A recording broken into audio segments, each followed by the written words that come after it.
This is Real Kyper and Bourne on Sportsnet 590 The Fan. It's Friday. That's all I know is Friday. Oh, that's it? That's it. We know that. Thank God it's Friday. That's not Justin Bourne's voice. No. It's the Real Kyper and Stellick show today. Justin Bourne out. What's the scoop? I don't think it's long-term. Day to day? Day to day. Okay. I think he's got a scratchy voice. Is that what it is, Sammy? Yeah, apparently lost his voice. He's not a healthy scratch as opposed to a scratchy voice. Yes. That's Okay, right. you got to Not be LTI, worried. not Yeah. LTI. So that brings in Stellictricity. Would you consider yourself like a mid-reliever? Like, you're not a closer, are you? Would you? You know- Have you ever been a closer in your life? Uh, High school, maybe? yeah, with late night talk, we can chat about closing the deal. Okay, remember Chris Zelkovich and these guys used to write media columns, right? Yes. You know, and we would get critiqued quite a bit. He wrote for the Toronto Star. This is like 20, you know. I got buried early Well, in my career. And at Sportsnet, they would send the clippings around. Remember that? Like, you know, when they say, don't worry what people write. So he called me once a great inning eater. That's what he said. So, like, I didn't consider that like I'm the guy that goes out when the Jays have an 8-1 lead and blows Yes. it, right? So, anyway, so I was a starter doing the morning show. You know, used to close like with you and that prime time. So, yeah. Well, yeah. thanks for coming in. My Really pleasure. appreciate it. You know, I love the show. I feel part of the family. You It and just Sammy. Seems like yesterday we were talking about Dante's Fiesta and a Diet Coke. That's right. And here you are. Water. Didn't take a chocolate chip cookie. No. You tried to. No. Tremendous discipline. For about 2 weeks. So we just, we're following the Raptor show. Yeah. And we met Gary Trent Sr. Gosh. Yes. Big man. Big man. Oh my gosh. It's like He's my height. he could eat me like with one bite. Yeah. It'd take two for me. Yeah. 3 or 4. No, 2's fine. Yeah. But my hand disappeared when he shook it. Okay. Now, Sammy. Can you hear me now, Gordo? Yeah. So no, I could hear you through the headset, could? but I realize that's not the ultimate things. I'm very vain now. I don't like, these headsets. Look at Kippy. Well, He's got the. You could catch lice from those things. Anyway. So. Do you have a headset on, Kipper? Can you hear me? Yeah, I can hear Yeah. you. See, Okay. So anyway, the point is, Sammy, you're from that era that when we were younger, we were told to give the big handshake, right? Remember Yes. that? Like that was a big thing. And there's certain people with crushing handshakes. And I haven't had one like that in a while. Like he's got to give our hands back. Honestly, Kippy. Like that was very personal, nice guy. But my hand, look how small my hands are. Like seriously, that's why I'm not in the NBA, among other things. They don't look that Yeah. small, Gordo. Oh, Are well, they? You better get an eye test. Okay. Yeah. Well, I do we're my glad you're contacts here. in. I'm glad to. Oh, geez, I'm glad to be here. Almost And spilled we're the glad water. everybody's here on this Friday.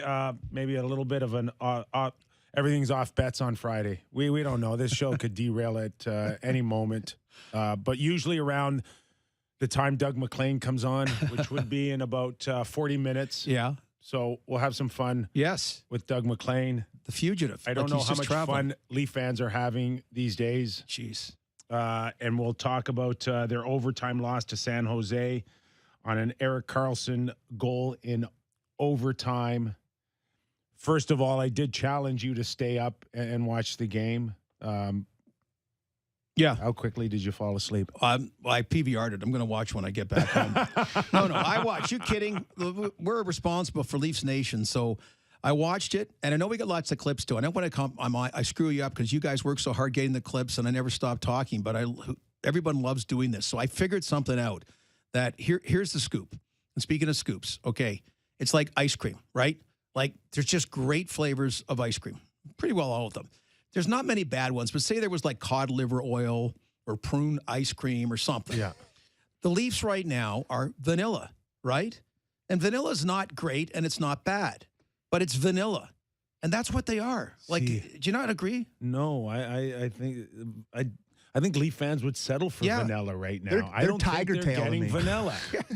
I Well- think they're getting that crappy flavor that you No, but it's you not mentioned. horrible, but it's vanilla. It's bland. And if you're going to be a pastry chef, a dessert chef, you don't serve vanilla if you're going to win the award, right? You do a tiger tail like Sammy says All right, or whatever. well, let's spend the next little while figuring out if it is vanilla or the cod liver oil. Did you say? Well, it's making Flavor? up things because it's hard to find ice cream that's not good. So I was making up flavors. All right.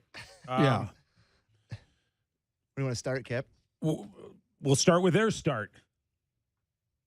You send out your big guns, and in the first minute, you're down 1-0. And your first thought when Logan Couture scored on what was basically a gift, was it not? Yeah. How many times did they like this has been part of their against Vegas, right? That if you took away the first minute, the other of each period, the other 57 minutes were relatively close. And again, Mike Babcock rings in our ear, start on time. He's not the only one to say that everyone, but just that was his big credo. And here we are. Like, seriously? San Jose sucks. You've been in Vegas, you know, the whole thing. Come out and show that you're loaded for bear and you're going to beat those teams that you should be beating. And all of a sudden you're behind. And also Eric Shalgrens, you know, you got to give this guy a chance, give him some support, try to see if he can go on a run. And you're down 1-0 right off the bat. Brutal. Sammy, your first thoughts going down 1-0 to start when we had discussions on, does Sheldon interrupt a day off for them coming out of Vegas on that lackluster effort? Gordo, you mentioned ice cream. I hadn't even got my late night ice cream basically in the bowl by the time they'd already scored a goal. I just sat down. I had legitimately just sat down. I wasn't even ready to pay attention yet, and it goes in the net. And your first thought, Sammy, was carry over. Yeah, it's going back to exactly the way they looked to start against Vegas, and it's just frustrating because I know that they're a better team than this. I know that they have more to give. We've seen what they've done over regular seasons in the past, and it just seems, and I don't know if this is too far to go, it just feels like a team that's, you know, vanilla, like you said, kind of going through the motions. Like they haven't found their mojo yet. They haven't had that game, and you thought it was going to be Winnipeg, where they go in there and they play a rival and they kind of spark and get going, but they just seem that they're stuck in neutral. I don't know what is wrong with them. Now, Kippy, let me ask you a question. You're the only ex-player here because you mentioned about canceling a date off and having a practice. Now, the collective bargaining agreement now, a lot of days off are mandated, but, you know, not all of them. And I just remember that used to be after the game. And in your era playing, coach would go, that's it. That's it. Practice 9 a.m. tomorrow. I know we're supposed to have a day off. Then you get on the charter plane. No beer, nothing, you know? So to me, there's a fine line about treating them like adults, right? Versus this constant knee jerk, you know, like, you know, this behavioral modification treatment. So I'm, as a player, you know, it's easy to say, yeah, get them out of the casino. I'm not that they were in the casino, but get them off another off day and let's practice hard. I think bag skates are for dinosaurs now, quite honestly, but I'm curious what you think. I think there is a fine line there for sure. And I think there's a way to treat them professionally and like adults, but still have the understanding that you're not coming to the rink feeling good, okay, until we dig ourselves out of this. And I do believe that the best way that you can get to somebody is take away the thing that matters most to them. For me, that's ice time, not ice cream or anything else. But eventually the rest of it will go too. Like, I don't want you coming to the rink feeling comfortable. I don't want you feeling like there is a tomorrow anymore. I want this turned around today. And if you do set a little bit of those parameters, the guys will respond. At least you hope that the character will respond. And if it doesn't, then it speaks a whole lot more to the character that you thought you had, that it really isn't there. Now, you look what John Tortorella did, a couple of healthy scratches, okay? You know, Kevin Hayes was one of them, and you just so... They spent a third period benched. Yeah. A $7 million player sat on the bench for a third period. So the Leafs' great run back in 1993, which I know, again, is a long time ago, but I was doing the radio with Joe Bowen, so a lot closer to the team. They didn't get off to a great start. And in a game in Detroit just before Christmas, like you look back and Jamie McCowan, Sylvain Lefebvre were probably the best, most consistent defensive tandem. Pat Burns made Jamie McCowan a healthy scratch. If you look at the word taking it quietly, Jamie McCowan's not that. He was a big chirper. You know Jamie, right? He had lots to say. But whatever it was, After that is when he responded and they responded. And again, I don't know how much a fine line it is. That, you know, because nowadays people, what are you embarrassing the individual for? So what's the line between you're embarrassing your team, or you're not putting out for your teammates, you're not playing the team style that, you know, and that's why you're not playing tonight versus, oh, why the agent calling or whatever, and he makes all this money and, you know, you're not much you can do with him. And so it again, it is a fine line, but that is a tool to take away ice time. That is still the biggest tool you have. We're going to get to some Kyper's clips right now. Okay. And Sheldon's going to lead the way.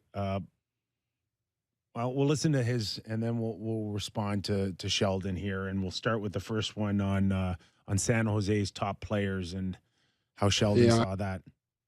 Yeah, I thought that San Jose's best players gave us a real hard time today. We had a real hard time handling that. We couldn't get much going every time those guys got on the ice. They tilted the ice. So that was a problem for us. But I think overall, we just, moving the puck from our defense up to our forwards and getting onto the attack, I thought we had a real hard time with that. Vegas was similar. So I think our inability to move the puck right now is really slowing us down. Is that another way of saying their elite players were better than our elite players? Well, I guess, and not having to, pull it back. I mean, David Quinn should be saying this on the San Jose side, right? The San Jose Sharks should be saying that about the Maple Leafs, about their elite players, but instead it's the other way around. And yeah, now is the thing that he pulled back on that comment, is that basically what he's saying now? Because like San Jose's terrible right now. Like, you know, I don't care what their elite players are. They're not a bad team right now. They're a terrible team. They're not fish or foul. They think they're still going at it one more time. So they're going that way rather than, say, you know, Anaheim at least is doing kind of a rebuild with Zegras and Drysdale and Troy Terry and, you know, guys like that. But yeah, I think, Kippy, you're right. That's kind of not as blunt as what he said, but yeah, why are there better players better than our better players? It's a problem of motivation, all right? I think it's more about the D part of that he said there. Yeah, that's what I was waiting for the next part. Well, listen, let's get to Sheldon on execution, and then we'll take our bird's eye view of both his comments.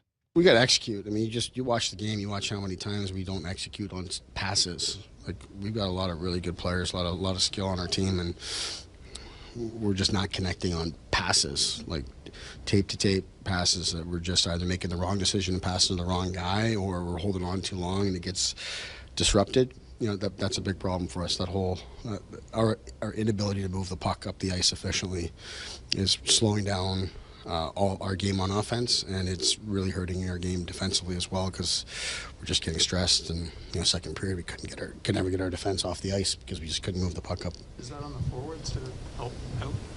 Starts with the D. Their first touch has to be better. Bingo. Yeah. I think he nailed it. I'm not sure if he. Yeah, the one thing that we love about him on this show is, like, once he starts talking, I mean, he'll give you what he honestly thinks. I got a lot of respect for him. Absolutely. But, you know, I'm not sure I would want him to talk as much as he does right now, because if I'm the LA Kings waiting Saturday night, I don't need to see film, man. I just listen to his comments, and I know I got to get on their D. I know they don't like a hard game. I know they can't pass. I'm just going by his comments. He's given me my pregame speech for me. Well, but it's how does his guys respond? Okay, because they can play better than that. The Toronto Maple Leafs, and you know, everyone, you know, Sammy listening out there, it doesn't matter what level of hockey. You know, a team watching that, and Kippy, you know that we used to kid about it when the Leaf teams weren't very good, and you're waiting at the blue line, and the pass comes waist high because it's wired by a stressed D. Versus all of a sudden, things turn around. You go, wow! It's like it's like a pinball machine. You know, puck came in, bing, bing, 2 passes. I got it at center ice. It's right on my stick. I'm going full speed, and you know, that's the game within the game that doesn't show up statistically. Sam, I've never seen. In the last few years, and maybe 3, 4, 5 years, maybe go back to the tank season, but the disconnect between the defense and the forwards is the size of the 401. They cannot hit any 5 foot, 7 foot passes, and they are not coming out of their own zone together. That is a big highway you They're picked. gone. They're gone. Yeah. No, but And I mean, it's up their ass, or it's just missed, and it's coming right back. But don't you think a lot of that has to do with personnel? I mean, they're pretty thin back there right now. You know, with the loss of Muzzin and people like, I know the whipping boy right now is Justin Hall, and everybody's texting me about it, and it's on Twitter, and everywhere you hear it, everyone's, oh, Justin Hall is playing too. Like, what's the option? They're incredibly thin. They look incredibly thin back there. yeah. And, Mette's playing more than he should be, I think. And Giordano, God love him, but he's probably playing a little bit too much. It just feels like a back end that's a little bit thin to me right now. The one thing that I've always stressed when they got Gio is he's smart. He's got a great stick. His positioning's well. But there is a foot speed issue. He cannot play 20 minutes every night. But the guys back there have done it before, making the quick, smart, non-pressured pass. So, where is that devolving? Again, we never said there were a bunch of Norris Trophy candidates, but a D that is disconnected with the forwards hasn't been all the case with this same grouping, Kippy. It's been pretty consistent for the first 8 games here, Gordon. Well, this year. And that's all I'm judging it on. Right. So I think if we look at the roster at the beginning of the season, you are looking at 6, 7 new faces. Like there's been some changes, some significant changes here. And that's why they went out and got some new guys that unfortunately got hurt. Right? I'm not saying Jordy Ben would be the difference there, but that's why they got some more other variables about trying to get some more depth on the D. But just, but again, if you're a journeyman D, play within your limitations and make the smart plays. But they're not. I know, make them quick, but don't rush. They're not built that way. And well, playing smart's got nothing to do with being built. No, playing smart, is. But playing smart is playing the percentages. Playing smart is minimizing your risk. And these guys are built on offense and go, go, go. And now the offense isn't there, but you still find them cheating out of the zone, i.e. the 40-foot pass from the defense. And look no further than the game-winning goal in overtime. And I know it's 3-on-3, and I know I joke around that it's a pond hockey point. Yeah, it's a bit the Wild West. There's still 3 guys, and if 2 of them are on a bit of an attack, somebody's got to stay. If the puck turns over, at least I'm back. And I'm watching them enter the zone, and now Sandin's going to go and be the hero, aggressively open up a shot. And Nylander's going to feed him a pass that's a high-risk pass. And Tavares is thinking about crashing in for a rebound or maybe even getting a drop pass. But you got 3 guys saying, I'm going to play the hero on offense, and not one of them is thinking defense. And now you turn the puck over, and Carlson has got 180-foot breakaway. That, to me, is not playing the percentages, not being smart, and not having the mentality of, no, defense first. I'm sorry. Tell you, one of the real highlights was want to be the hero, Nick Robertson, scoring in overtime against Dallas. Great feed from Austin Matthews. And but we were kidding. If you watch the play, he misses. It's a 3-on-0 the other way, to your point. But it goes in the net. So it's over. But it was, at that. And again, you mitigate overtime. It's a bit of a different animal. But it does seem like if the go for it strategy's working, which it hasn't worked in the playoffs. It generally doesn't work in the playoffs. You need more structure. And again, I don't mean play boring or like that. But think about the defense and all those other responsibilities. Yeah, then it is problematic because it's bad habits. Shuffling the lines. Did that do anything for you at all? Kerfoot, the beautiful goal to kind of get the Leafs back into it. Again, well, because they're down. Like, again, you're down, you're chasing, right? And you're down so quick, and then you're down by 2 later. You know, just chasing is a different kind of game that you got to play. So it's just one game. I didn't mind what he did. I think at the end that, you know, you need, I don't know, at some point, does it magically work that you get 3 really balanced lines in scoring? I think it's always going to be the way that all your bread is buttered with 2 of them, which in the playoffs, again, if you have 2 scoring, that's generally will help get you further. But I don't know, did you have a problem with it? The one thing that I did have a problem with is JB's favorite player, Malkin.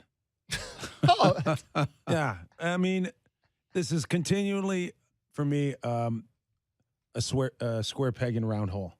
They can't find a place for him, and they're damned and determined they're going to. So you go into training camp, and really it was on a top 6. It was, the feeling was Malkin Robertson. So they send Robertson down because they can, and it's an easy protection. And Malkin has a good training camp and starts on the top 6. Mm-hmm. Now all of a sudden he's out of the lineup, and now he starts on the 3rd line. That guy cannot be a 3rd or 4th line winger. He doesn't know how to play that role. Yeah. He has to score like he did in training camp or be in a position to score. If he's not doing it in a top 6, he cannot play. Just, it's as simple as that for me. Now, is that Michael Bunting too? Or can he play on the 3rd line? I have Bunting as a depth guy. So a little more flexible. Well, I little, thought little more flexible. Didn't He you think- pisses people off. He's more noticeable. Mm-hmm. Not a heavyweight by any stretch, but there are times when he can piss somebody off or drag a few people into a scrum. And I get more out of him on a depth position. And if you have to move him up a week or a fill-in, he can show that he can do it. Can he carry a top line consistently on the left side? No.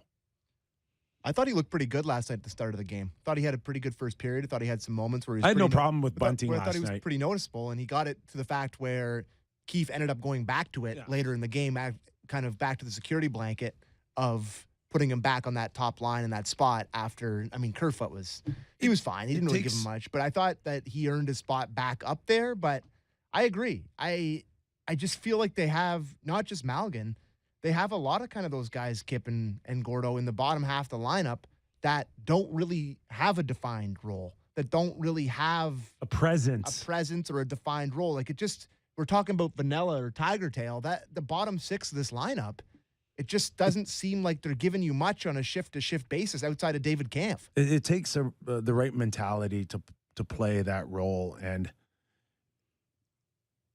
Malkin has to be in a position to score, or else he's useless. Yeah. No, you're right. You're right. It's top. Yeah, totally. And I don't know what, like, I'm curious inwardly because he had him before, and then he went back overseas. And what is it that's really, really intrigued them this time when he hasn't done it in the past? Like, I don't know. What is it that they felt that, okay, this time we're going to give him a chance in the top 2 lines? And well, how much does pride play into it? Yeah, Honestly. it is, but they just figured out that, you know, maybe there'd be a small part of Kyle Dubas saying, everybody had this guy written off. I'll show you that he still has value. And there was a small window to start the season that he turned himself into an asset. And assets are still hard to come by. They protected him because they knew someone was going to claim him. So there was a small window when he was actually a valued asset. Like coming out of training camp into the regular Coming out of season, training where he camp. played So, really well. if he was able to get off to a decent start and he scored 2 or 3 goals and Robertson comes in, maybe you flip him for a 5th rounder or 6th rounder. Maybe he took something and turned out of nothing and turned it into something. I don't know if maybe that ship sailed in the first 2 weeks of the season, but there was a small window when teams actually looked at Malkin and said, what, if I claim him, it cost me what, $750,000 this year? It's a cheap way to think that I can get some depth. Yeah, I mean, That's all. That's what I see out of Malkin and Kyle thinking that he could get him out of Europe, a little older, a little more seasoned. Maybe he could get off to a decent start. It didn't happen, unfortunately. I mean, kind of like, I know it's a few years ago, Kasperi Kapanen and Andreas Janssen getting something back, draft-wise. And so in Malkin's case, so I'm trying to, you look at Jesper Bratt on New Jersey. Now, he's not him, but just someone really, so far, taking it up a level with his existing team. But also, you don't want to become Nick Ritchie. Because if you don't get going, you just... Quite often, you don't get going when you're with a new team. It just doesn't happen. Doesn't happen for whatever reason. So I know he wants to get going. It'd be nice if he got like what Nick Robertson did, get a goal or 2 early, start doing that. And what does he do then? He's an older player, so you don't, or like he's not a kid, so you don't cut him as much slack about confidence, trying to gain confidence, even though, Kippy, for all ages, that still is a factor about getting comfortable and gaining confidence in your NHL situation. To ask both you guys this, don't you look at this roster as one now that just needs some kind of depth and help here now that you have that LTIR $5 million? Like, I know you can't make a panic. You're not going to get an elite guy for a trade here. There's just nothing available right now. It's just quiet. We saw Vancouver make a couple of moves. The latest one, I think, is Ethan Bear. Yeah, they traded Ethan Bear for a 5th round pick. Would you... If Kyle beat Vancouver to the punch on Ethan Bear, right-handed D, not a big guy, but would that have helped you out a little bit? I just don't. Is he kind of a version of right-handed Mete? Like what is Ethan Bear at this point? I'm not sure. $2.2 million he is. Yeah, he's expensive. He's rich. That's a lot. I mean, rich for the cap. But let's not forget that if I'm not mistaken, coming off long-term IR would be Timothy Liljegren, November 5th, maybe. So that's right around the corner. I think he's been down with the Marlies on a conditioning stint. Mm-hmm. And Jordy Ben, too. Don't tell me for 1 second Sheldon is holding his breath while that happens. And the one thing that will instantly happen, like it did last season, is it won't be a foregone conclusion that you're making the game sheet out and you're putting HOLL. Yeah. Like he loses that I'm in every night feeling when Liljegren comes in. And we're watching him continue to struggle. And Leaf fans are sitting there going, why does he keep putting him out there? Well, what is he supposed to do? You want him to play Philip Kral? I don't know what the option is if Liljegren isn't healthy. You wait for Liljegren. That's your first feel like a trade. Yeah. So Justin Hall, in your opinion, Kip, he's just completely off the radar now. He struggles. He's lost his confidence. He was the great story 2 years ago, right? Or whatever it was Yeah. that, unlike Frankie Corrado, who spent all those games in the press box and never really, established, Justin Hall did it and, made a career, made a whatever. And again, what was it? Okay, so maybe he's a microcosm of what we talk about. Okay, about, like the simple, quick pass, being able to do that. Like he was, if my memory serves correct, doing all that kind of stuff. And that's why he got a contract when you least expected. Was it 2 years ago when they went out west and he shut down Connor McDavid? Yeah, 3 games against Edmonton. And Leaf fans were going nuts. 2 shutouts, almost a third shutout, 3 different goaltenders in goal. On how good Justin Hall was. It was a different, it was like watching a star emerge. It really was. Yeah. No, it was one of those diamonds in the rough. And you said, wow, we got fortunate here. That just, so again, that's kind of, again, to use that word, a microcosm of, we know about Tyson Barrie. Like he was supposed to be a puck mover, and that was going to be a plus in that regard. So that ship long ago sailed, but just about those kind of guys. So Morgan Rielly, how's he playing, Kippy? I said right from the get-go that the pressure on Morgan to be Mr. Everything back there and not have a secondary guy that can relieve the pressure of trying to layer that offense, it's just overwhelming for him. He takes chances when he shouldn't, just based on, I think, the pressure to play this high-octane kind of offense and be that support guy to the likes of Matthews and Marner and Tavares and Nylander. He's not playing well. So not playing within the limits or pushing the limits and not making the simple, smart plays, which he certainly can do. But you're right. Yes. It's all of a sudden like, I got to be the guy. And when you constantly feel like have to be the guy, you're cheating. Yeah. You're willing to risk. And I think if they brought in another top guy, top four, legitimate top four, it would almost alleviate that pressure off of him, and he could actually focus on being a better defensive player. I know this guy is making too good coin for the Leafs, but that kind of guy, and again, it comes down to baggage, and it was a great signing last year by Donnie Waddell for the 1 year in Carolina, but Tony DeAngelo in Philadelphia right now. I mean, just like, just those kind of guys that all of a sudden you wonder. The Flyers, I know they got a new coach, but they've been ravaged on D. Ryan Ellis still not there, but just about, just that kind of guy that can be a serviceable kind of defenseman. Engvall, you okay with him last night? A penalty, but 5-on-3 was tough. To me, it just looked, it was par for the course with Engvall to start the season. I thought maybe he had a couple more noticeable minutes. I do like him and Kampf in that sort of defensive role. I think it's a good pairing. But I think they paid Engvall, was he 2.25 this year for 1 year? Is that right? If around there, they paid him with the hopes that he would kind of step in and replace what they lost with Mikheyev's 20 goals going out the door to Vancouver, I think, right? They thought that maybe he was going to take a more offensive role. Even Keefe talked about that when he buried him for the latest time, talking about how, we were expecting more out of him and we were expecting more when he came back in the lineup.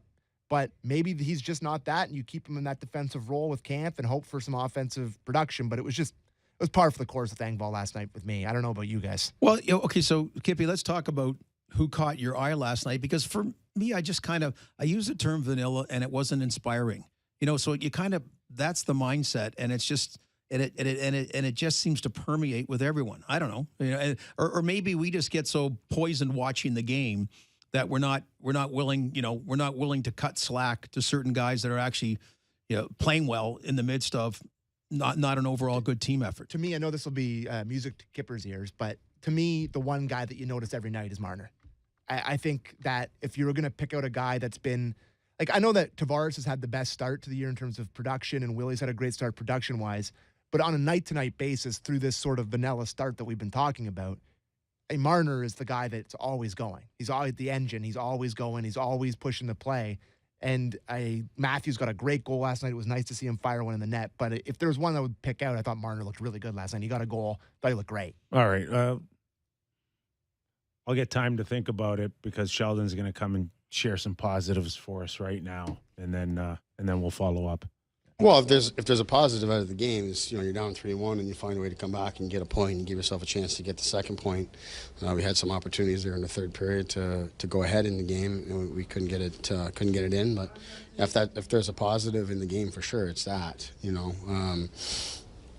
Like I said, we get down in Vegas early in the third period, and we don't have much of a push at all to come back. And in this one, we got a great goal by those guys to finish the second period. Power play against a very good penalty kill had to come through in a big moment. We were able to do that, so I took that as a big positive for sure. We just got to find a way to get that second point. Just to follow that up, Källgren looked like he got off to a horrible start, but give the kid some credit. He settled in, and he gave the team a chance to pick up the point and maybe get one in overtime. If there's one positive on a 4-3-1 record, is that we're not leading shows with what are they going to do in net. Absolutely, because then you're screwed. If it's not happening, you don't have the horses. So you're right about that. And I like there always should be a positive. And Sheldon's right. Okay, you're down 3-1.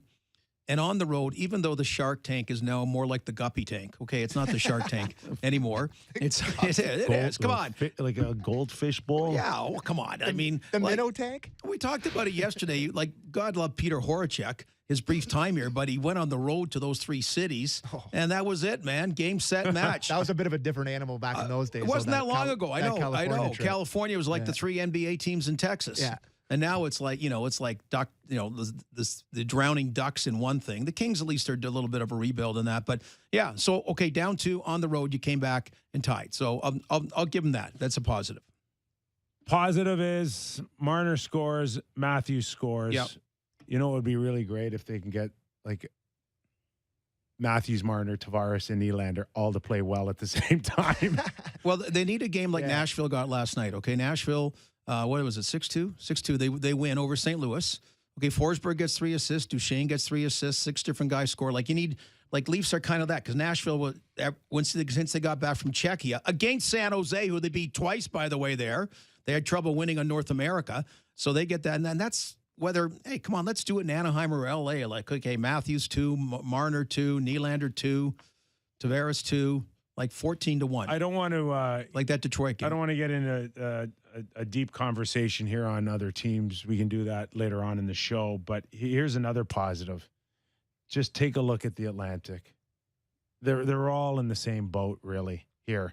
And I'm talking about top teams now that we were, with the exception of Boston, Florida, Tampa Bay, and Toronto. Like you, all equally going, what the heck is going on here?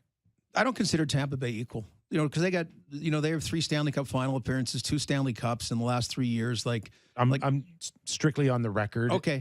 And the way they're playing, they're not playing like that. And I'm just saying that those are top teams that we thought would be competing for supremacy league wide. So Florida and Toronto are similar in that they need to go further. They need to, and that's one reason a coaching change was made in Florida, not have the run and gun show, but also a more structured playoff type team. So you're right. It's again, I guess disappointing is not too strong a word. So yeah, it is disappointing to start. It's not, again, the sky's falling down, but it's disappointing.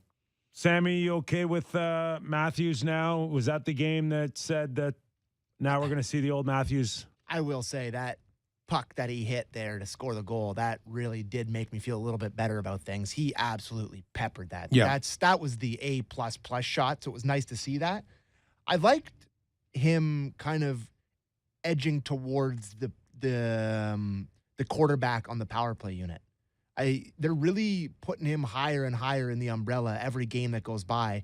I guess against Vegas, he's got a threatening shot back there, which no one else, including Morgan, obviously, can get you. I've been kind of talking about this a little bit with you, and Bourne, I'll get your take on it too, Gordo. Is it ever time to try Sandin on the first unit?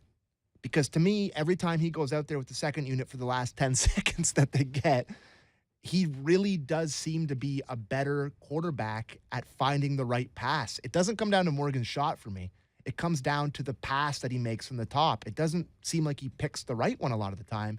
And I like Sandin's skill up there doing that. I don't know what you guys think about that, but it now just the second unit comes out, and just 10 seconds left in the power play. There's a ton he can do, that Sandin, with 10 seconds left on the power play. I love Morgan Rielly. I love what he does for the Leafs. I think he's such an important guy, but I just don't think that power play quarterback is in his skill set to me. Jacob Chikrin. Excuse me. I've never spent more time talking about a guy I've never watched play one hockey game in my life with Jacob Chikrin. Yeah, I feel like I barely know what he does at all. Yeah, so it's who's the shiny object? It was Nick Foligno a couple of years ago. It's whatever. It's whoever's out there. Got any better ideas? Well, to the point about see what Rasmus Sandin can do. Yeah, a little bit more. You can try different things. What's the number 16 power play? It's not great, not terrible. Chikrin is not going anywhere anytime soon. But you don't. It's going to be a while before he plays. Everybody's going to want to watch him. Week still. Okay, but wait a sec. How are you going to like where are you going to find the stuff to trade for him? 2 first-rounders. That you just start Again? there. Yeah, again. You're all in, Gord. Okay. Well, Put that in your morning show pipe and smoke it. Okay, well, just so you know what, Chikrin, I think he's healthy, but Arizona said, just stay out a bit because your reputation's getting bigger and bigger with these teams that are struggling. All of a sudden, yeah, He's Bobby Orr by the time we're done. They're talking you up in Toronto. They think Barry Trotz wants to coach here, and they think that whatever, you're the Norris Trophy guy, so just keep it, just stay out. There and you go. All right. We'll get whatever. Okay, we're going to take a quick break here, and we're going to bring Doug McLean, and then we're going to really watch this show go south. Hi, I want to my get name is his Doug thoughts McLean, and my nickname is Mac. on Barry Trotz. Because we were all together once upon a time in Washington. Yeah, you guys Barry were. Trotz, Doug McLean, the late Brian Murray. We were actually a thing back then. So I want to get his thoughts on just the casual comment by Barry Trotz, or was it casual? It very well could have been, but you're right. You're right. Is perception reality, or is he just, talking, having a nice chat, and Original Six teams are special? Okay, we're going to take a quick break. We're happy you're along for the ride here on this Friday, wherever you're watching, listening, our YouTube channel, Sportsnet Now, iTunes, Spotify. Give us a rating and review. Tell us how Gord is doing out of the bullpen. Love to hear from you. That and more, Real Kyper and Bourne.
is Real Kyper and Bourne on Sportsnet 590 The Fan.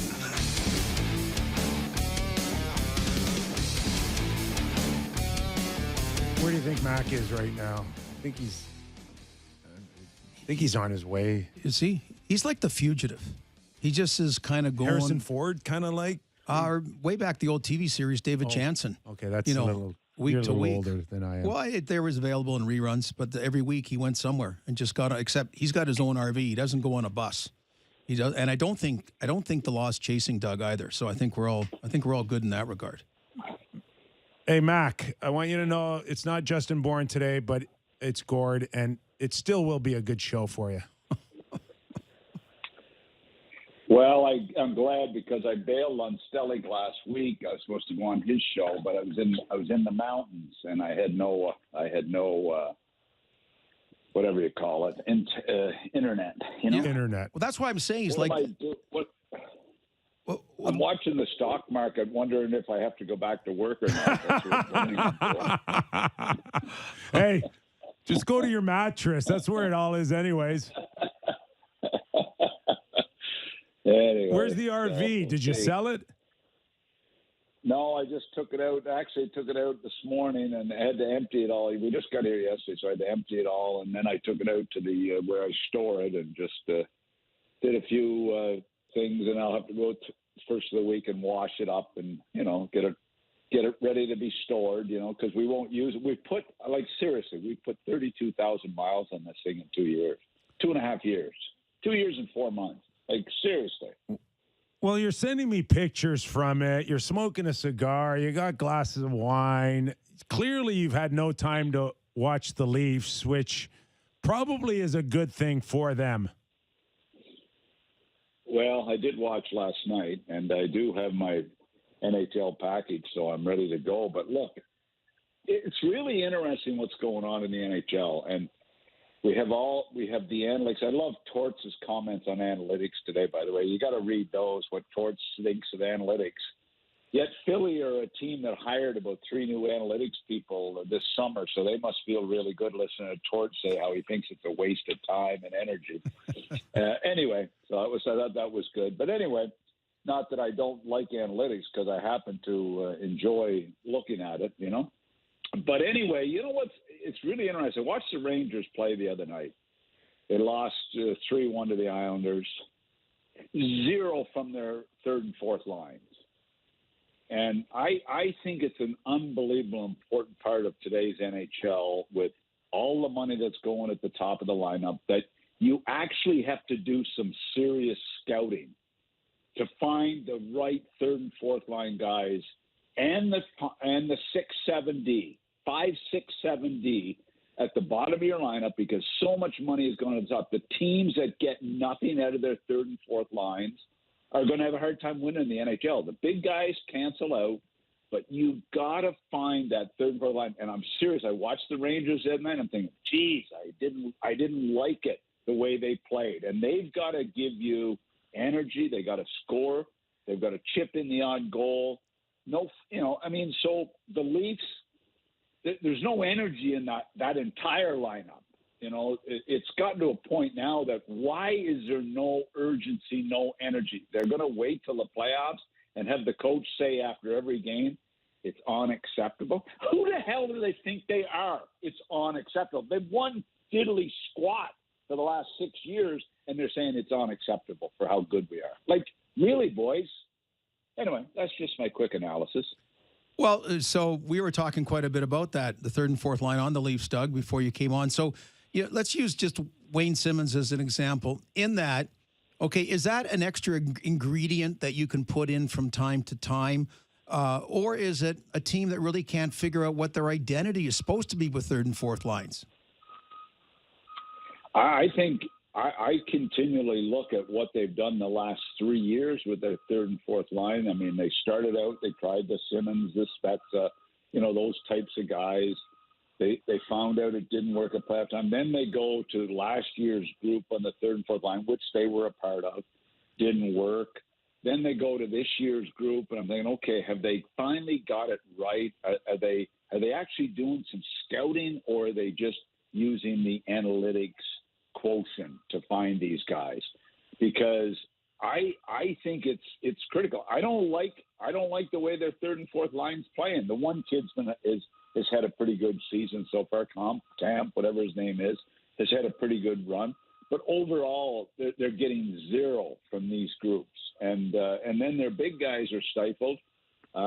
You got your number one goalie. I guess he is. He's injured. So, to me, it's critical to have success to make the playoffs. Look at the Boston Bruins. Boston Bruins are missing Marchand, okay? And they don't miss a beat. Washington missing key guys. They don't miss a beat. The bottom guys move up. They fill in. They get the job done. I sent out a tweet 10 days ago. I said, don't underestimate Boston, Washington. Everybody's ripping them. Don't underestimate these two teams. They're going to be pretty good. And all of a sudden, they look decent. Not that I'm that smart. It's just, they've got some good quality people to fill in and fit in. When we did our wrap-up show after they got knocked out in the first round, I think it was my good buddy Justin Bourne who dropped the name Tyler Mott as a type of guy that the Leafs should go after. And I'm wondering today, is there anyone in Leafland that wouldn't trade Malkin and Aston Reese for Tyler Mott today? It's the same money. Well, Tyler Mott is a guy that we've watched help teams, whether it's Rangers, whether it was Vancouver, now this year. I mean, he's a guy that's actually a guy that's, in Ottawa. Yeah, he's actually a guy that can kill penalties. He can fill in. He gave and gives really good energy. But no, we got to go to these guys that, who did they just sign? I'm thinking like in the summer, I'm thinking, who? They signed Kubel? Are you serious? Okay. Maybe he'll turn out to be great. It just caught me off guard. I'd like to see guys with a little more track record. That's all. And Mott's a guy like that. And those guys are out there every summer. Every summer they're out there. So I'm going to let – sorry. They keep finding these guys. They keep finding these guys that are going to shock the world and are going to put a feather in their cap because they video scouted them or analytics are really, really – their data is really good. So, and don't get me wrong, it's an important tool. It's an important tool, but it can't be that important. So what was the mindset about they felt this time around Dennis Malkin, and maybe he still will be, but he's going to be a guy. He's going to be on the top two lines. He wasn't on the third or fourth line. Now he is. Now he's a healthy scratch. But about that, God darn it, we're gonna find a way to make it happen. I mean, where does that come from? Well, I don't know. Do you know how many Dennis Malkins I've had in my career? Why do you think I'm not working anymore? Why do you think I'm not working anymore? Does that answer your question? You've been Malkin right out of the league. Well, I'm in the same boat, Doug. Yeah. Does that answer your question?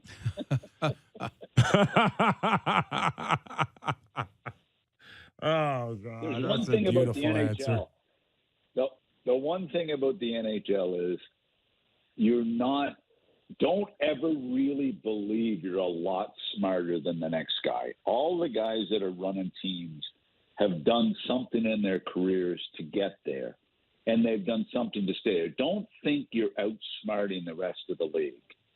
And I remember, I'll never get sitting in the meeting with Bobby Clark, and I said, geez, I'm really disappointed in that CBA. I've got so many good young players. And he looked at me and said, Doug, we all have good young players. You're not the only one with good young players, okay? So it was a good lesson, Just talk about your own team, Anyway. We're joined by Doug McLean, former NHL president, GM, head coach, and RV lover. RV lover, broadcaster. There you go. Mac, a few days ago. Yoga guru. I was just telling everybody before the break that once upon a time in the Washington Capitol organization, there was me, you, and Barry Trotz. And all Trotz did between then and now is turn himself into the third most winningest coach in NHL history. Therefore, when he says that he would be intrigued by coaching a Canadian Original Six team, it kind of carries a little bit more weight than, say, Me and Gord. Yeah. Yeah, I was surprised to hear him say that. I mean, I know Trotz, like you know Trotz. Actually, he rented my townhouse in Baltimore, or in Crofton, Maryland, actually. And, he was I remember how excited he was to get our house rental. I don't think he probably would like to rent the same place now. But you know what? I was a little surprised to hear him say that, because I thought, okay, just a minute. Montreal have St. Louis. Calgary are happy with Sutter. Well, they're not the real. I went through all the original 6 teams, and I'm thinking, there's only one team he's talking about that he would be excited, and that's the Toronto Maple Leafs, who happen to be sputtering. So, that sounds like something his agent would say, Gil Scott. It doesn't sound like something Trotz would say. You know what I mean? So I was caught off guard by that. But, what does Brendan Shanahan think when he hears those comments, that Trotz would like the chance? It didn't go well on the island at the end. Trotz wasn't happy. It fell apart. The players were glad that when Trotz left, which shocked me, but they were. They had their fill of that style of coaching. Trotzy, to me, is a great guy, a real good coach. But they were excited to see him go. The same as the Bruins were excited to see Cassidy go. The same as the Leafs were excited to see Babcock. They're always excited to see all of us go. So that's not an unusual thing. But you know what?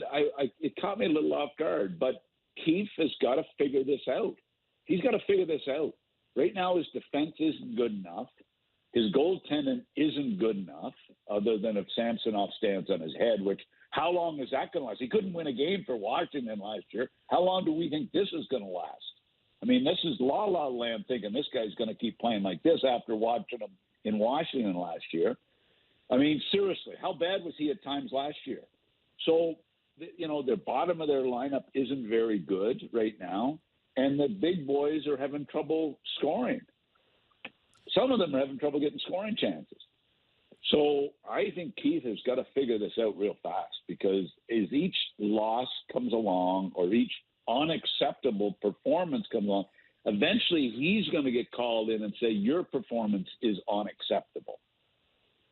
So, you look at, in the case of Barry Trotz, people of that age would look at original 6 teams, and there's a certain cachet about it. So say just on a podcast, you kind of forget, a bit, and you're just saying, yeah, you know what, it would be neat, particularly after places like Nashville and Washington, the island, whatever. And you were with Kippy in Washington. You've been in Florida, Columbus, but Detroit, okay, an original 6 team. I know your position wasn't a GM or a president or that, but was there cachet being with an original 6 team? Or, hey, if you're with the Tampa Bay Lightning, as well-run an organization as there is, it's the same thing? Or is it different?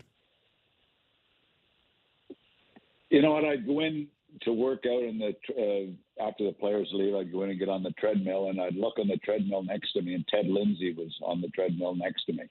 I'd go in the alumni room after the game with Jill to have a cocktail, and Gordie Howe would be in there. And Ted Lindsay would be in there, and Alex Delvecchio would be in there, and Bill Gadsby would be in there. And I'm thinking, oh, my God, like how cool is this? Yeah, there is. There is. The original 6 is still special for my vintage, and for anybody that's a hockey fan. Still, it carries something. And the Leafs carries even more than that, because if you could ever win in Toronto, it's special. It's like, although I was thinking about poor Neil Smith the other day, a good friend of yours, who won the Stanley Cup with the Rangers, and I was driving through Greenville, South Carolina, wondering if he still lives there. I don't even know where he is. Yet he won the Stanley Cup with the New York Rangers in '94 and did a heck of a job at that time. So, you know what? There is a cachet to it, but because guys really want to have success and have an opportunity to have success with one of those type teams, for sure. I think there is. Mac, some people are still looking at it and go, chill, man, 8 games. Where were you as a president and general manager? And, we do hear of American Thanksgiving as being that cutoff line for a lot of reasons, including playoffs or no playoffs. But where is it with you when you look at Sheldon, and how much time he has to dig this thing out, and when you really start saying they're not responding to him, and if that's the case, then we've got to make some hard decisions. Well, they're not going to do that, and they shouldn't do it yet. I mean, I think they've got to look. He's a young guy. He's still picking his way. Him and Dubas are attached at the hip. I think it's way too early. I think the Trotz thing, there probably wasn't an intention of Barry's at all. Probably not at all. Gil Scott would have loved it, but Barry would not have meant to do that, in my opinion. But I think it's too early, and I think they're too good a team. But right now, they're not a good enough team, and they got to figure out how to make them. I know they've got a couple defensemen out, but when you look at that blue line and you got to play Mete, and you got Giordano turning into the 40s, and you've got Sam.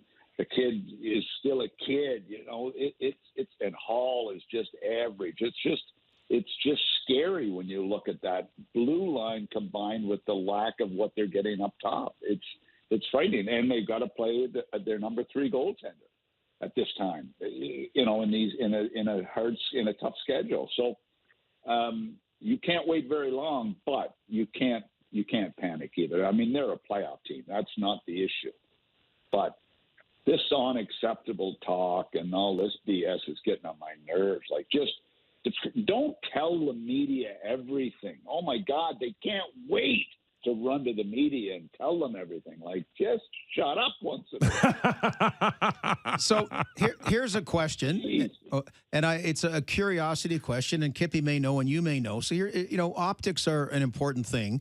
You mentioned about Keefe and Kyle being attached to the hip. So this year, when we're down, doing the games for Leafs Nation here on the Fan, Kyle used to sit with Brendan Shanahan in a private box behind the net. And now he's up in the box that, Brian Burke used and Nonis used like they used to be, but he never has been there since he started. And his guys are there and, the assistant GMs and all that. But he's not sitting with Brendan. Think right? Brendan kicked him out? Well, no, Is that what you're insinuating? I know Lou kicked people out. Okay, I know Lou when he's kicked people out. But is it just maybe that's a more efficient way to watch the game or something like that? I'm just curious, Doug. I don't know any idea, and I'm not trying to say there's ulterior motive. Gord's onto something here. Just because you used to sit with Ballard and knife punch Imlach, I mean, come on, we're not all like that, Gord. I didn't knife anybody. I didn't, but I did sit with Ballard. Yes. But let me just remind you something, and I'll never forget this.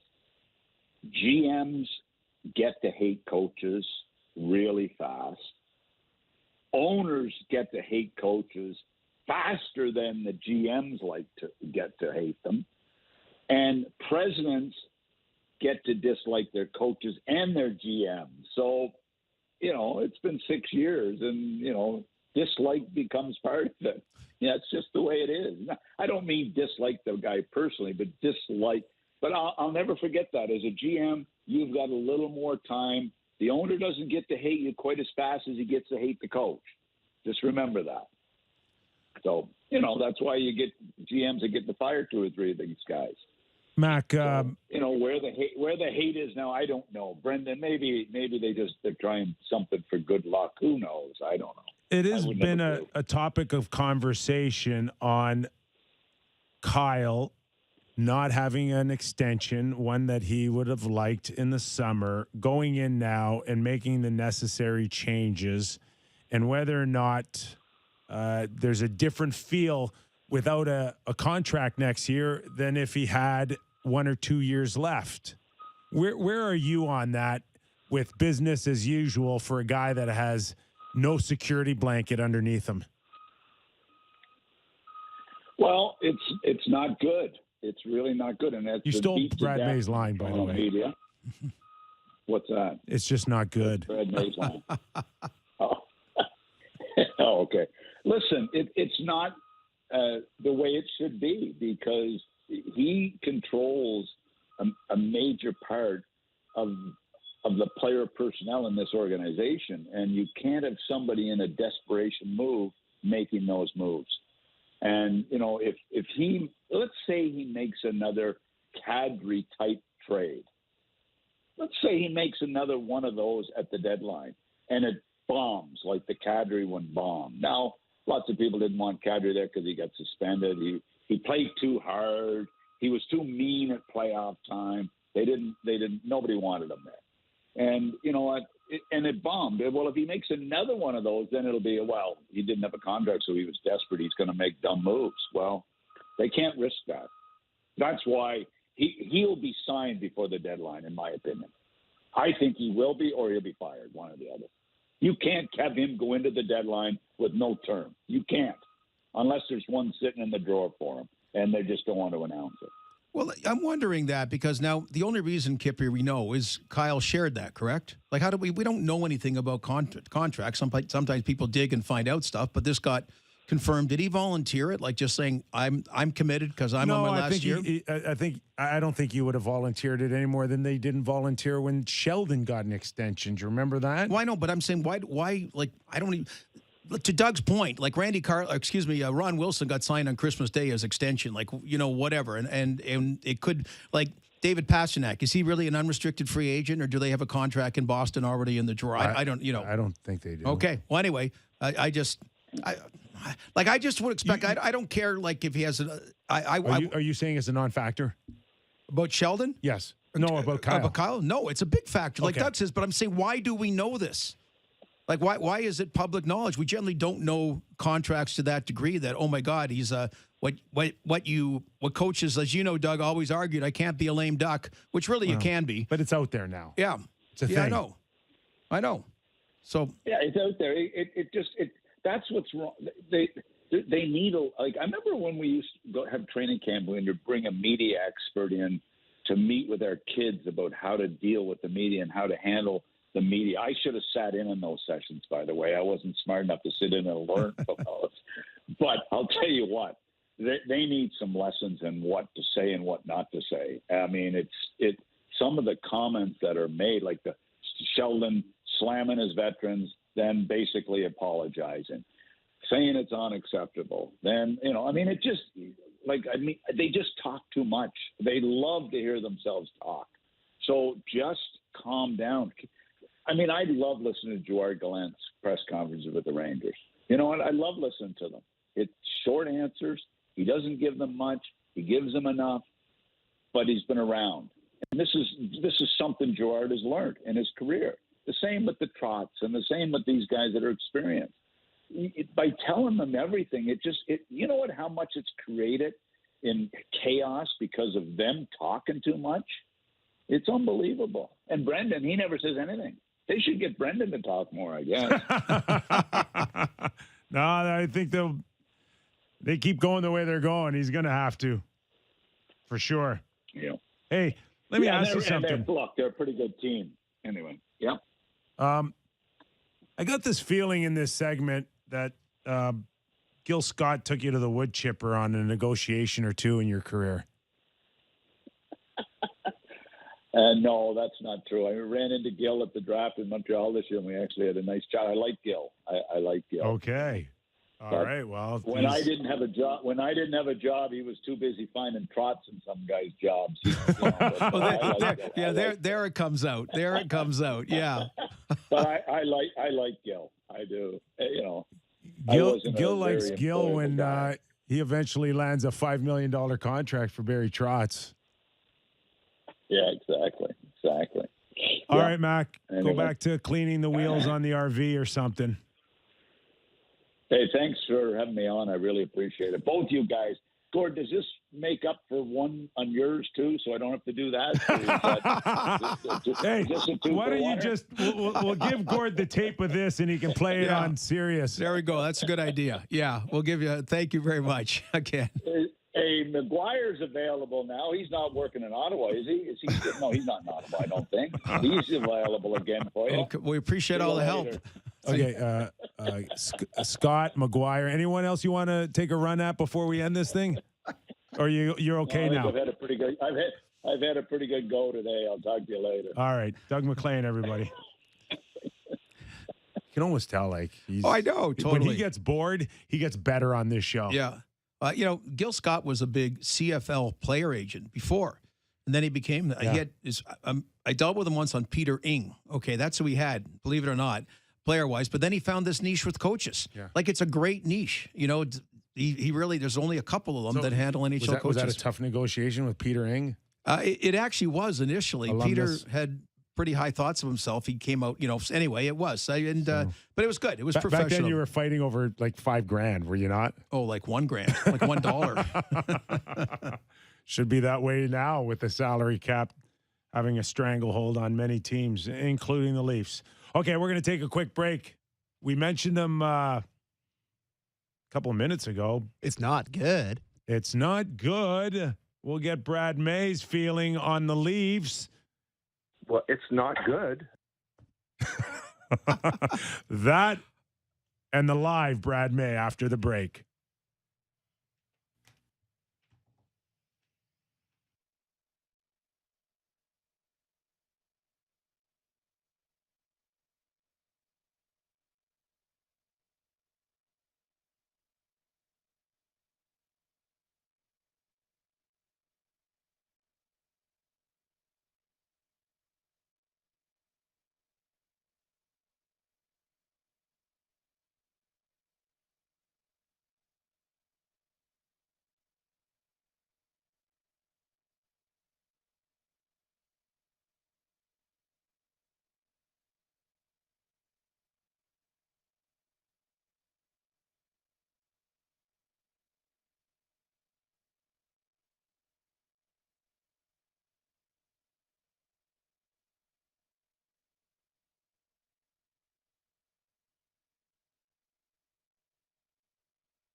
Wheel, Kipper, and Bourne on Sportsnet 590 The Fan.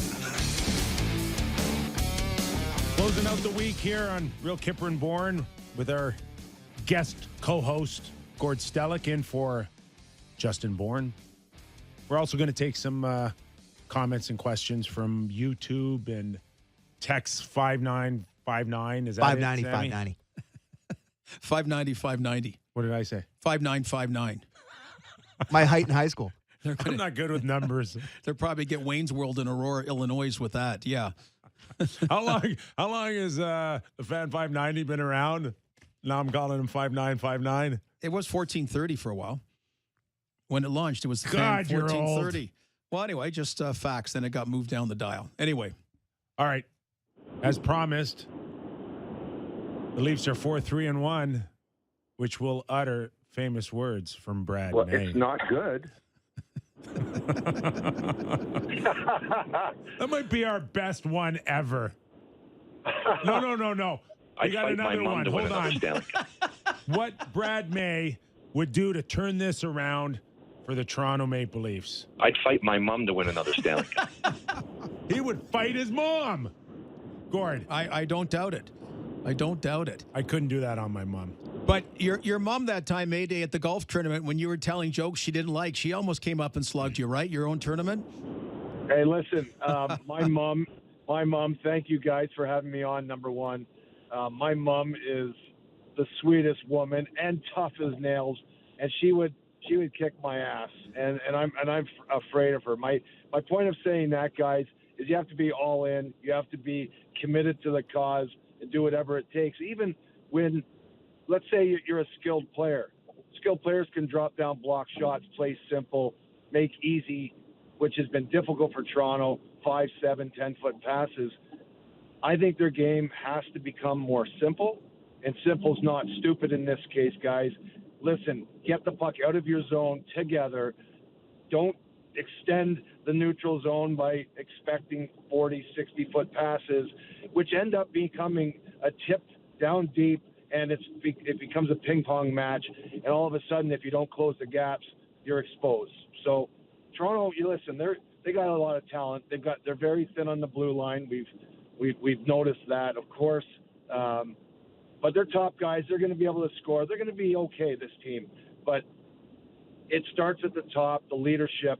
And for me, I like Sheldon Keefe. I had a great conversation with him at the Leafs golf tournament before. Are you guys? Oh, Yeah, we're here. Yeah, we're here. I'm sorry, Sheldon Keefe. But you got to be the leader of that group, and the idea that you have to open up and talk about your internal conversations with your players to the media and to the public, and literally the diehard Leaf fan who loves this kind of information. And you're not getting a swap. Keep it close to your chest and be the leader. And by the way, I didn't play with for coaches that were apologetic for what they said to their players. It's a big boys game. They're making a lot of money. And guess what? A lot of times you deserve the criticism.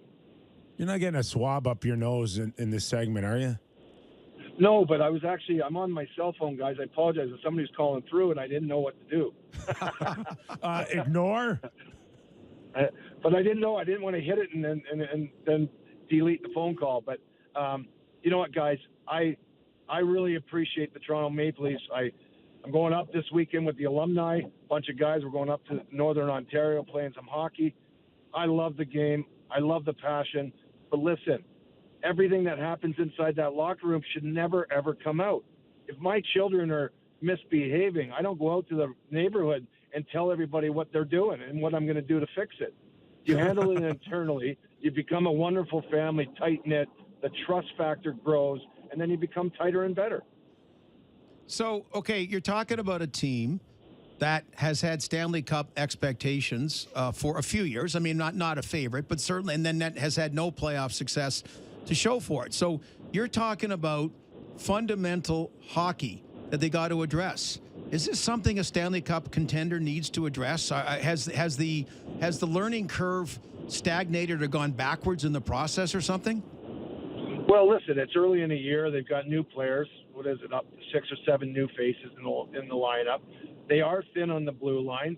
And when you have some injuries, of course, that's a big one to Jake Muzzin. And it's a big pill to swallow. But on the other hand, I guess you get relief on the cap. Listen, this team has to become better. They have to be tighter. You have to learn how to win many different ways. Every team that they're going to play, there's different factors that will emerge in a game. They got to be tough in some. They've got to outskill teams in others. They've got to be disciplined in most games. But sometimes it's worth it to take a penalty, a real physical penalty, and make a statement. I think Toronto's lacking that presence. And I don't think they make other teams uncomfortable unless they're drawing penalties and the big boys are on the ice. And I'll tell you what, if they run into an undisciplined team, that's when Toronto thrives. Mayday, we saw a big goal out of Austin Matthews, a ton of pressure on him to get going. You've played with some of the best scorers in the world. Is there any scenario where you saw maybe even a guy like Pat LaFontaine lose his confidence, or is there anything that you could do as a teammate, or is it just best to know that these guys are just going to snap out of it, you leave them alone? Well, I think it's really important to understand each other's personalities. Everybody ticks differently, and of course that's the coach's job and the leadership group on the team. Conversations are a starting point, but at the end of the day, the pressure mounts when you don't score for those players. And what the best players do is they get back to a simple game. They don't make stupid mistakes. They play a 200-foot game. I hate these cliches, but they do. They get back into position, low and slow in the middle. If you're a center iceman, you get you get more touches on the puck, and then all of a sudden, you make a play. You get a little confidence because you deke somebody out.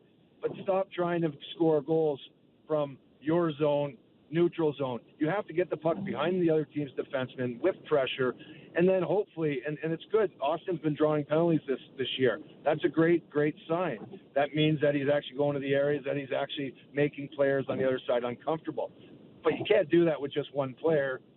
You need all 12 forwards. You need your 6 defensemen. You need guys playing tough, hard, and it doesn't matter what their personalities are or what their analytics would tell you what type of player they should be. You got to do whatever it takes at the given moment, and the best teams do that. And the best teams are able to adjust and adapt. So for me, it's early, guys. They are above 500, and you know what? I'm sure they'll find their game, but confidence starts small successes. And the definition of success is the realization of a predetermined goal. So guess what? Let's go have a great first period. Let's, be even or in the plus category. And then at the end of the period, you're successful. You realize your goal. Now move on to the next one. Maybe start from shift to shift.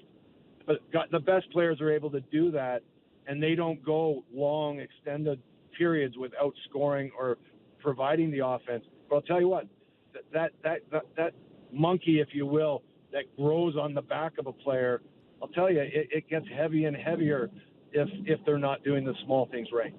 Now, Mayday, you might have already answered in some of what you said, but, about the big players, and you were a big player when you were with Buffalo as far as front line, and then you win a Stanley Cup playing a different role with Anaheim, the line with Paulson and that, and just third and fourth line, which keep being interchangeable with the Maple Leafs the last couple of years, like the mindset and what you have to do in that kind of role to get more team success.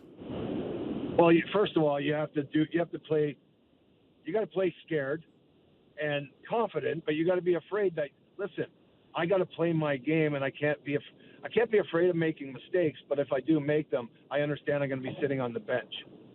So you know what? As your group, your third line, who are maybe getting matched up against a first or second line, and maybe that's the game plan for the evening. You got to play the right way. You've got to get back in your own defensive zone. You've got to play good positionally, but you have to play with energy, and you have to be able to put a little fear or make players on the other side uncomfortable. Listen, you don't have to kill guys. The fighting is gone in the game, so let's not even talk about that.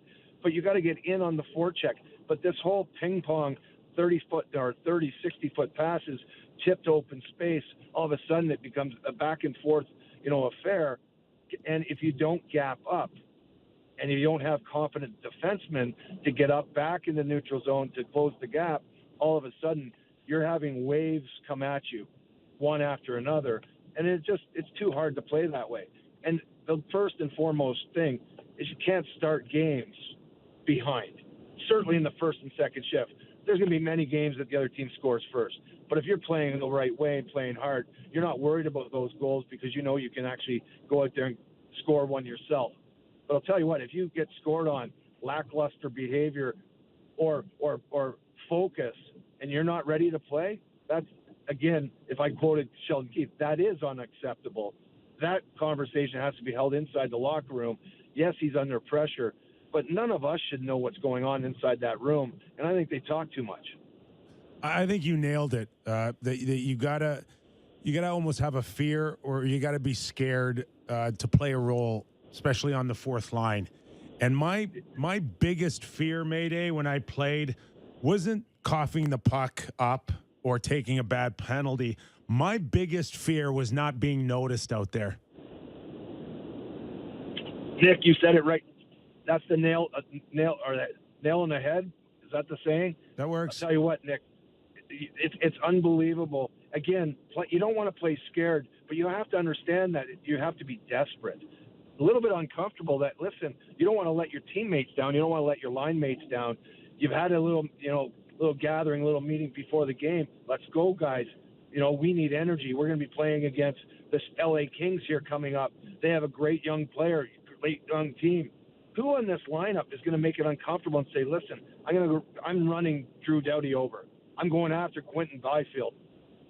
I'm going to put pressure on Anze Kopitar.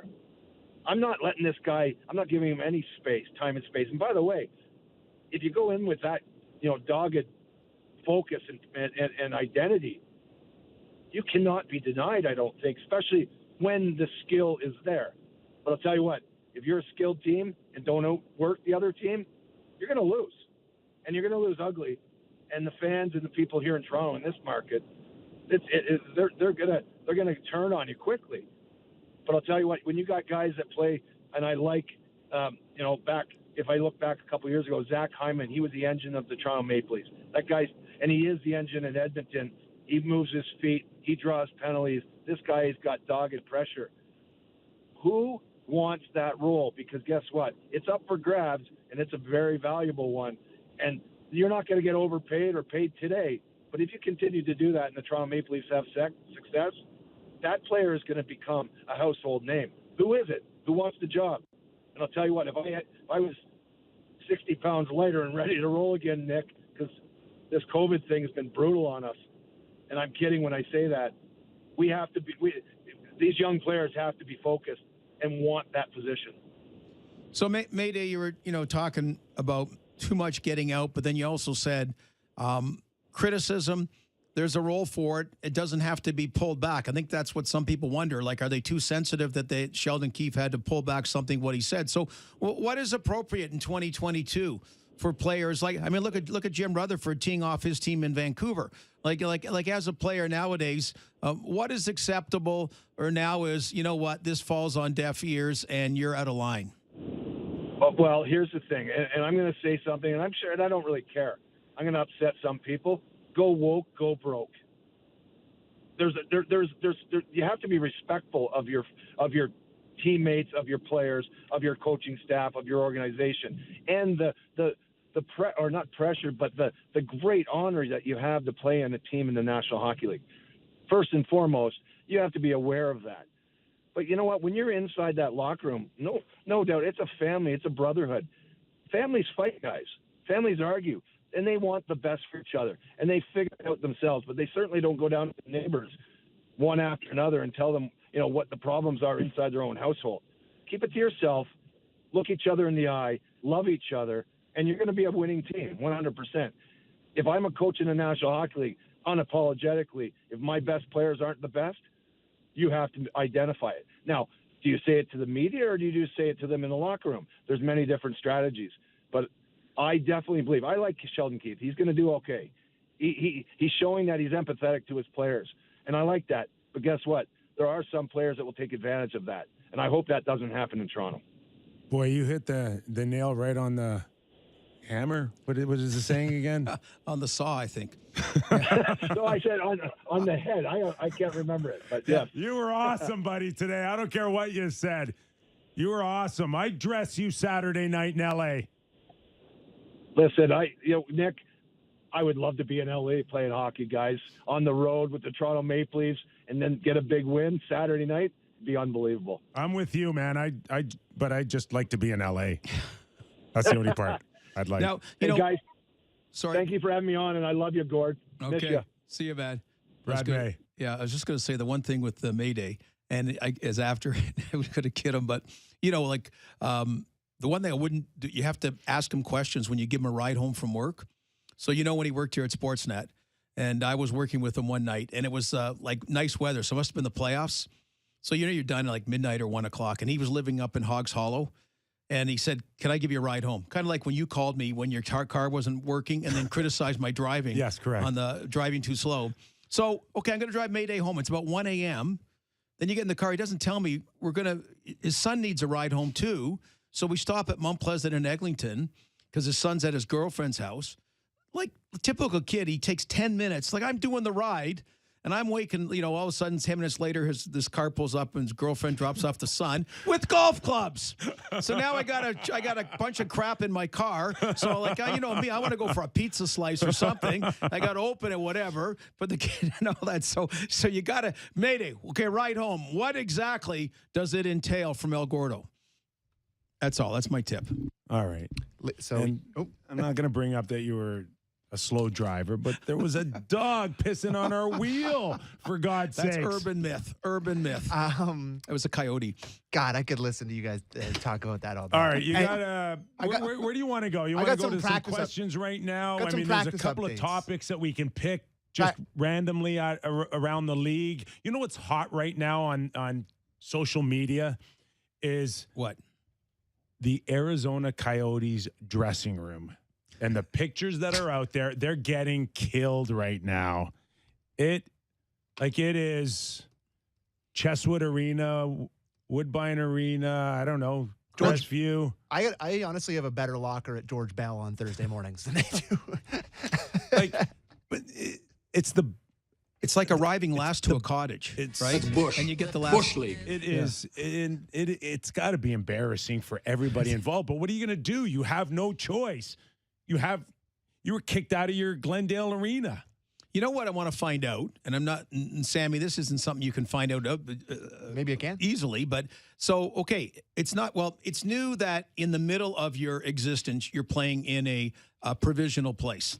Like Calgary played in the Corral for 2 years. Ottawa played in, before the Corral, their center was built, played for a year or two. Played in all of those. Tampa Bay played in the Fairgrounds. Played at that too. San Jose played in the Cow Palace, right, where Evel Knievel had that big jump over motorcycles and crashed. Where it was? Yeah, that was one of his worst ones. Yeah, so, but that's when you start. So I wonder what the dressing rooms were like in those. Were they comparable to this? Like, is the home dressing room, Sammy, is it super in Arizona? Like the Coyotes have a stated, no. Okay. It's not, but they haven't finished it yet. Oh. So they're home for 4 games now. They play a 4-game homestand. The pictures are just for the 4 games. Yes. That's it. So we'll get better after. But you know what after they play those 4 games at home, Gordo, they go on the road for 14 games. Yeah. So it'll be done by then, whatever. I would hope so. Do you think the team, like the Winnipeg Jets just might get dressed at the hotel and get their skates on with skate guards and just get dropped off like we did? Back Not in a bad Pee-wee? idea. I don't mind it. Like, now, at what point is it embarrassing for the league? Very. Now. Now, at this point. Yeah, for sure at this point. Right now. Right now. Because it's big. The league's big about first class, right? About certain modes now of travel. This is coach. Well, this is standby. This is sitting on the wing. Standby on the wing. This is sitting in the dumper. This is Fred Flintstone on the wing of a pterodactyl bird. Jeez. I don't know. I don't need to get back into it again, but just move. It really is embarrassing. Move the team, please. The old Boston Garden, you remember that dressing room? Yes. I know that's old, but I mean, people think the mystique of original 6 teams. It was a box. And you had to, I remember the trainers had to hide towels in the morning because they never gave you enough towels, and the shower was always cold. Yes. And it was a dump, right? You go and play Bobby Orr and whatever, but you're in again. I know that's an era gone by, but it's not it didn't help that you were showering there and you didn't even play. That's why they ran out of towels. I tried to get out before the players came in, but I never quite timed it right. The other thing, the other thing is that like they're charging. I know it's students, but they're charging students just $25 to get in. Like, can I say that must make everybody else around the league who's spending $150, $200 on a ticket really good. Can I say I do like that? I do like the $25 for Oh, yeah. price. You know who else loves it? Students. The players who need to spend or get only 50% of the revenue. They must love that. Well, yeah. I mean, listen, that is very true. But if you're a fan, if you're a college student, it's awesome. And the other owners are kind of gate equalization check too, right? And these guys will be drinking 100 natty lights and heading down there and banging on drums and being all greased up. They might have fun. Might be loud. So Sammy brings up the trade-off, Kyper, okay? Like I understand this is supposed to be a one-off. It could be a 2-year, could be a 3-year, whatever that they're supposed to be. And maybe the Phoenix Suns sail this pot of gold at the end. So right now, okay, you're stuck with it, but make it raw, make it rock, make it roar. Because Arizona, it hasn't. I think they've got it. They, at only 5,000 people, they have a chance to do that. But the students will bring it to a fun level that they hadn't seen. Yes. So as a provisional thing, like would they sell out at normal price even? That's a great question. Probably not. I mean that their real attendance is not. So you are going to kind of create that college feel. Well, you got no choice. I don't think it's a bad idea. Like with the cards you're played or chose to be played. They're going to have a band. Is that true? A band? I don't know. Yeah, they got drums apparently. Well, that's not a whole band. That's just drums. I don't know. But college games there, bands are big up here, but they're really big down there. At hockey games too. To me, if I was living in that area and I was a hockey fan, this is an unbelievable opportunity to see hockey. Oh, I think if it's successful, we're going to see a lot more teams go down to 5,000. But no. Is that what you're getting at? Absolutely not. I'm just saying if I'm a Canadian in that area and I want to go watch hockey, you get to see, like it's basically watching it in the Harry Lumley Bayshore in Owen Sound. It's like watching the Stones at Lee's Palace or something. Like you get to see NHL hockey close up. Is Clayton Keller, Keith Richards here? I was talking more about the other team, Kip. All right, you got a question for us? Where you want to go? I got a couple practice updates for the Leafs. They're on the ice right now. Okay.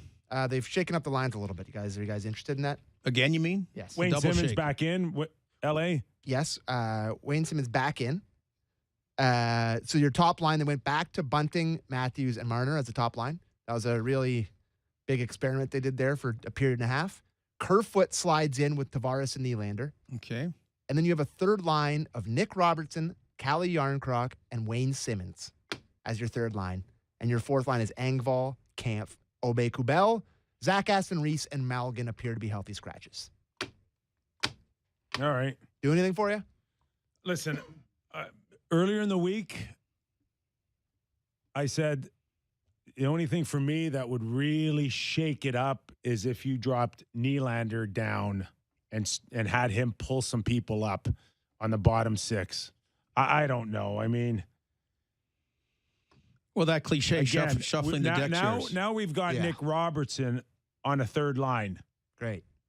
Is that ultimately where we felt like he could be a 40-point guy this season, which should be, after what we've witnessed, training camp and early, should be a realistic goal.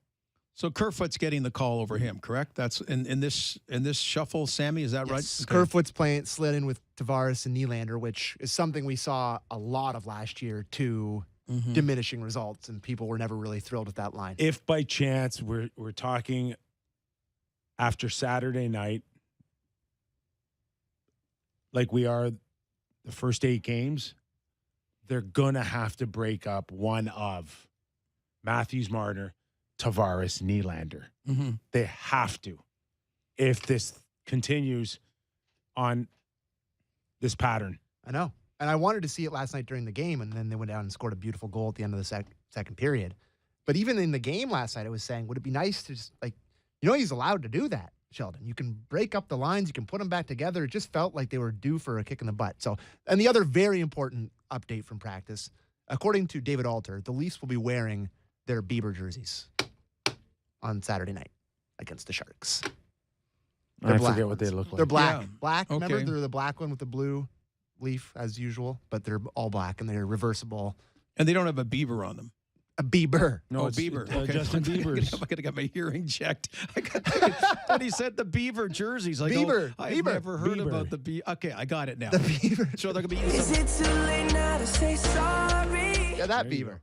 Okay, So, yeah. so they'll be eating some Timbits before the game They'll be and all wearing- that. Yeah, the Bieber bits. Yeah. Hey, So they could be 4-4-1, but the important thing is they're gonna sell. those jerseys. Yes. I like the jerseys. So I'm trying to remember them. I'm just glad there's not a beaver on them. they're I was all really- black with the blue leaf. I don't. Don't remember? No, I do remember, and I don't get like you've got blue and white. I'm sorry, like blue and white. Yeah. I don't like screwing around with the colors. Okay. I tend to don't. agree. I tend to agree. You know, the Leafs like- jerseys are pretty beautiful as it is. Yeah, You might as well like- just leave them. Original 6 jerseys are magnificent. So Mm-hmm. now the other part, the goaltending. Okay, so Samsonov, he's a bit under the weather, or what's the deal? Because obviously it looks like Shalgren's going to get 2 of the 3 starts at the end of the day, right, in California. Or do you think Samsonov will go back to back? What do you think? I think it's probably going to be. Oh, yeah, he did say he was feeling a little bit under the weather. They So wanted that's to it. manage That's the reason why. Okay. So they probably go. Listen, I would imagine Samsonov I tomorrow just, night. again, it's like almost like we're throwing spaghetti on the wall and seeing if it sticks. You got Wayne Simmons a week ago was kicked to the curb. It was over. Now you got him on the third line with Nick Robertson. Really? And I like Wayne. Yeah, I like him only because that's what jumps out to me too. I'm comparing him to what I've seen so far on the fourth line. I'd have him sit there, play 1 minute rather than have Malkin out on the ice. Agree. Is it because it's an old team of his? I know it's a while ago. I don't know. No, honestly, that might not be Yeah. the worst idea. I don't know. I don't. He's going to be on the first line when they play Philadelphia Wednesday. I just don't see it. They're just like Gordo said. They're shuffling. Okay, The chairs Okay, on wait a the- sec. Maybe the Titanic. I'm going to Yes. make a case, Wayne Simmons. Okay, so him and they became Kyle Clifford's sort of persona non grata in the playoffs last year. They played those first 2 games. Game 1, they kicked ass. It was the best maybe game of the season. The environment, the atmosphere at Scotiabank Arena. Game 2, same thing in the first period. Victor Hedman scores with 4 seconds left, Yes. and that the Leafs don't end up not getting a 2-0 lead games wise. Simmons played awesome, right, Sammy? Mm-hmm. Like he should have had a goal, played great, and then the one needless penalty. Penalties And I started creeping in. understand that, but it was one, and then all of a sudden it was okay. Now we can't afford it, whatsoever. Like, and again, there's got to be a gauge of that. But just imagine now you're in the off season. You've committed to a new look, and you purposely went out there, and within the salary cap structure that you have, but you handpicked Malkin, you handpicked Obel, you handpicked Aston Reese to come to a training camp, knowing that there's a contract there for him waiting. And you've also had the conversations that Wayne's just too slow now. He can't get there, and we're just going to go in a different direction. Hmm? And now he's on a third line with Nick Robertson, Yeah. by the way. Well, anyway, first of all, Wayne Simmons knows you can't have hurt feelings. You know that if it's professional sports, and he obviously didn't. This is all a bonus to him anyways, right? These Sure. are games that you thought a week and 10 days ago were absolutely off He didn't think he was ever coming off back. the radar. He thought he was done. And now he's like, it's a top 9 forward for the Toronto Maple Leafs. Yeah. Well, for this particular game. But Right. you're right. You're right. It's pretty crazy. Anyways, I got a couple questions. All right. This is from Terry in Stony Creek from the text line. Keefe made some pretty strong comments on the defense not being good enough last night. Oh, you know what? Can we just can we go to our clip on Keefe just to pick up this before you finish it? Keefe on switching up the pairs. Make you think of maybe switching the pairs just to try and get some different connections? I don't see that would change anything. Okay. Yeah. So he Scrap that idea. So do you think there's a message sent to Dubas with that comment from Terry and Stony Creek? Oh, wait, this isn't Mike Babcock sending messages all the time to Kyle Dubas and basically one season going down the tubes. Remember when they traded for Muzzengord and they asked him about it? He's like, well, he's not right-handed, but I guess we'll have to work him in. Well, and many, many other things. Yeah. So I don't know. I mean, come on. Like the expression that they're joined at the hips is, I think, still is apropos. Kyle Dubas very loyal to Sheldon Keefe, right? I think, honest to God, I don't know Sheldon well, but you ask him a question, he's going to give you an answer, and there's no thinking about, like... There's no agenda. There's no agenda. Yeah. He gave you an answer. He doesn't think it will make a difference, and that's it. There's no message to his general manager or his president. He's just answering the question. Fair enough. It just, to me, he mentioned the defense 3 different times last night in the clip, talking about how they're not good It is by far his biggest disappointment right now when he's penciling it in and he's watching a guy like Justin Hall continue to cough up the puck, lose his confidence, and yet he has to put him back out on the ice. That's a tough pill to swallow for Sheldon right now. I know. What else we got here? This may be a little bit of a... Does Sheldon have job security if they come back from the West Coast 0-4? Well, he okay, so you can answer. No, I was just going to say, what does that take us to? 4-5? Mm-hmm. So, okay, the unthinkable a few years ago when Mike Babcock got let go, and you kind of go, okay, no, they're not going to let Babcock go. It comes to the play. Oh, well, and so, no, to answer your question, he still would have a job. You can't, it's still too early and too knee-jerk to do that. I don't know. There would be a point in the regular season. I can't believe they ever would get to that actual point because I just think it's understood. They all know that they're in it together. And, you know, if they have playoff success, their butts will be kissed, and they could all get 5-year contracts for limited playoff success, Kippy. Like, I mean, you know, look what happened with the Jays. Mark Shapiro. It doesn't get there if you don't see a significant change in the next little while, and they continue to be on this path where they're just in the mix with everyone else. There's going to be a panic here, Gord. Well, then they should have made the change in the summer. If you are prepared to make a change this early in the season, you should, like barring something extraordinarily horrible, which hasn't happened yet, but did when you had to make the Babcock change, then you should have made the change in the summer. It shouldn't be, we'll give them 20 games and we'll see what gives. It should be, we're going to, you know, ride it out. We're in it together, and let's have some playoff success together. There has to be some, at some point between now and Christmas, there has to be some separation between the pack. And will we see that separation in the next 4 to 6 weeks? Or if they remain in the pack? Yeah, you can't be fighting for a playoff spot. Now you're in a dog fight with 5 other teams. There's more dogs. There's some puppies there now. Do you let Sheldon stay for that dog fight in the pack, or do you need separation for Sheldon to continue? Well, I agree. Those closer to the scene would evaluate that. And I don't know. Like, you're right. It should be a home and cooled out playoff team at the end of the day, at the end of 82 games, which doesn't mean you wait to game number 80 because then you won't be there. Like Vegas found last year, you do run out of time sometimes. So, all right. I'm going on a scouting report trip this weekend. I'm going to check out the Buffalo Sabres. Ooh, let us know. Yeah, going to check them out in their person. I've never been to that building for a game. So going down for a buddy's bachelor party, and we're going to watch them play the powerhouse Blackhawks. Big win for Bruce Boudreau. 600. Oh, my goodness. Yes. And Justin this week said to me, God, I hope he gets there. Like, yeah. The feeling was, could they let him go at $5.99? Well, did you see the sense of relief at the end? Because it came down to Miller blocking that shot. They're a very fragile team.